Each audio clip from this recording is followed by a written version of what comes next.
ખુશી અત્યારે મનાવવામાં આવી રહી છે।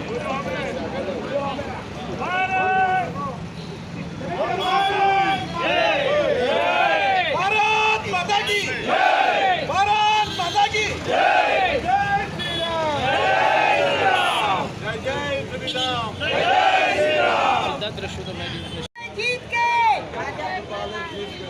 जीत गए भाई जीत गए जीत गए भाई जीत गए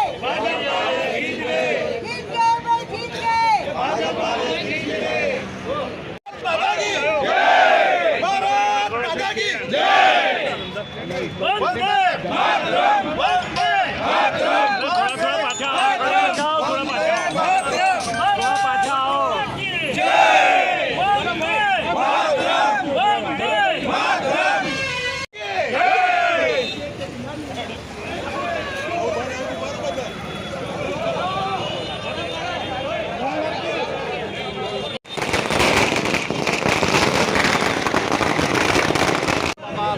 झंडा भी नीचे रखो। बिहार विधानसभा भव्य विजय प्राप्त थयो छे।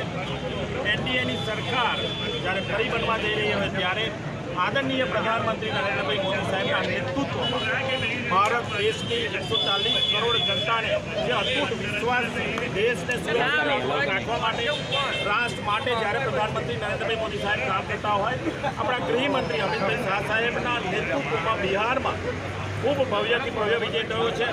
2005 પહેલાં બિહારમાં જે ગુંડા રાજ હતું અને 2005 પછી જે 20 વર્ષમાં બિહારની જે વિકાસ થયો છે ત્યાંની જનતાને આદરણીય પ્રધાનમંત્રી નીતિશ કુમાર મુખ્યમંત્રી ઉપર ઉપમુખ્યમંત્રી સમ્રાટજી ઉપર જે રીતનો વિશ્વાસ હતો અને એમાં આપણા બંને નેતાઓ પ્રધાનમંત્રીજી અને આપણા ગૃહમંત્રીજીએ બંનેએ ખૂબ સભાઓ ત્યાં કરી અને સભાઓનું પરિણામ આપ સૌ જોઈ રહ્યા છો કે 200થી વધુ સીટો આપણે જીત્યા। ત્યાં આગળ મહિલાઓએ ખૂબ મોટું મતદાન કર્યું છે। મહિલાઓને એક જ વસ્તુ હતી કે ભાઈ પ્રધાનમંત્રી નરેન્દ્રભાઈ મોદી સાહેબ હંમેશા દેશના પ્રધાનમંત્રી બન્યા રહે અને પ્રધાનમંત્રી જે રીતે દેશનો વિકાસ કરી રહ્યા છે તેથી ભારત જે રીતે બનવા જઈ રહ્યું છે જે રીતે બિહાર પણ નિશ્ચિત બને ત્યાં વૈશાલી લોકસભામાં 6માંથી 5 સીટો એનડીએને ભાગ આવી છે। એનડીએ જીત્યું છે।